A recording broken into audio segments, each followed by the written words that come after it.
mga hindi pa invite dyan sa content monetization. Kasi sa akin nag-request lang ako, kaya ako na-invite.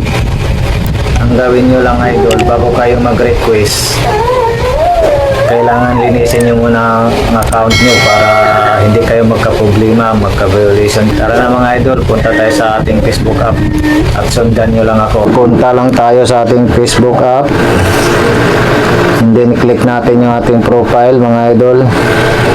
Tapos dito, i-screenshot natin to kasi ito yung i-upload natin sa pre-request natin ng content monetization. I-screenshot natin siya.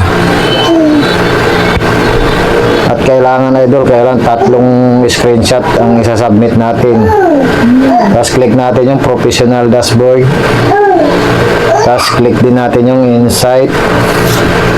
I-screenshot natin siya mga idol.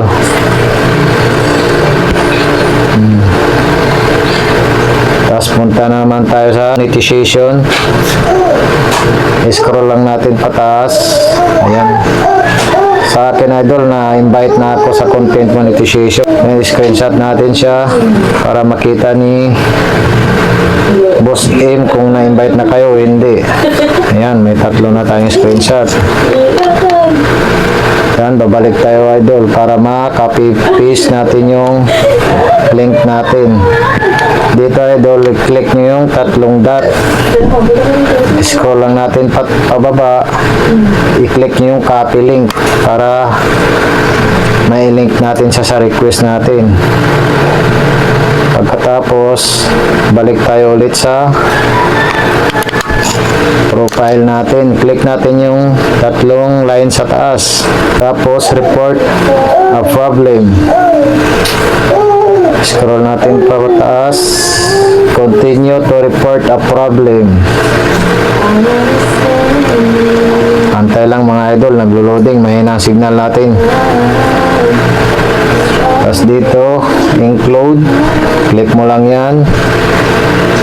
Tapos dito mga idol, kung profile ang gamit nyo, profile lang i-click nyo. Kung page naman, page. Sa akin, page. Ayan. Tapos yung 3 screenshot natin kanina mga idol, dito natin siya i-upload. Upload from phone. Ito na yun. Tapos yung isa.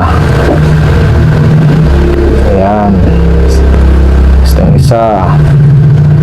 Tapos dito mga idol, sa akin kasi may nakahanda na akong sa note ko na i-copy paste ko na lang. Actually, ginaya ko na lang yung idol. Pero kung gusto nyo, gayahin nyo kasi gumana naman sa account ko.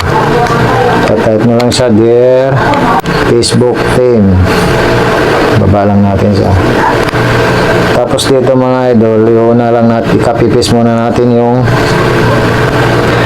link kanina na kinapipis natin. Ayan. Tapos pupunta tayo sa note na kapipis natin yung message para ma-request natin yung gusto natin mga idol. Ayan, ito na siya.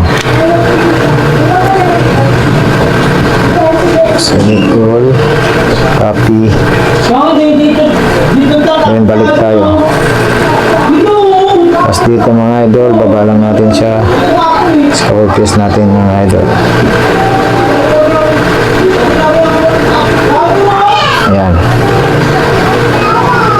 Ayan lang mga idol, isi-send mo na siya tapos mag-antay ka lang ng 2 to 3 days.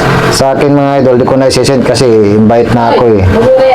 Ayan lang mga idol, sana may natutunan kayo.